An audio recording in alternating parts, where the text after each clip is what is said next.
ஒரு கதை இருக்கு.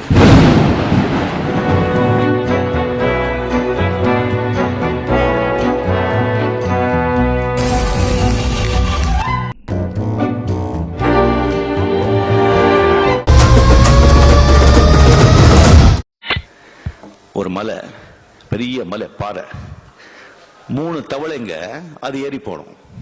3 தவளைங்க ஏறி போனோம். கம்ப்ளீட் அங்கே தேனூர் இருக்கும், பாம்பு இருக்கும், தேள் இருக்கும், பல்லு இருக்கும், எல்லாமே இருக்கும். போறது ரொம்ப கஷ்டம்.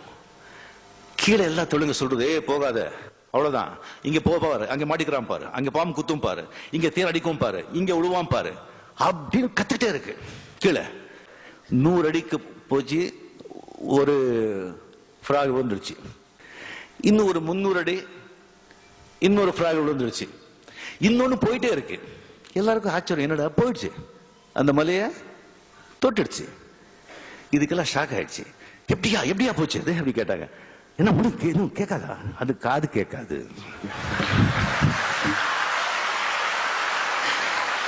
இது அந்த தவளை காது கேட்காது. அப்படிதான் ரஜினிகாந்த் காது கேட்காத தவளை. இல்லைன்னா அவ்வளவுதான், மனசு உடைஞ்சு முன்னுக்கு போக மாட்டோம். பினிஷ். பேசினவங்க பேசிட்டோம். வாழ்க்கையில சில சந்தர்ப்பங்கள்ல மனிதர்கள் மத்தியில பேச நம்ம செவடர்கள் ஆகணும். அப்போதான் நம்ம ஏதாவது சாதிக்க முடியும். இல்லைன்னா வாழ்க்கையை வீணா போயிடும்.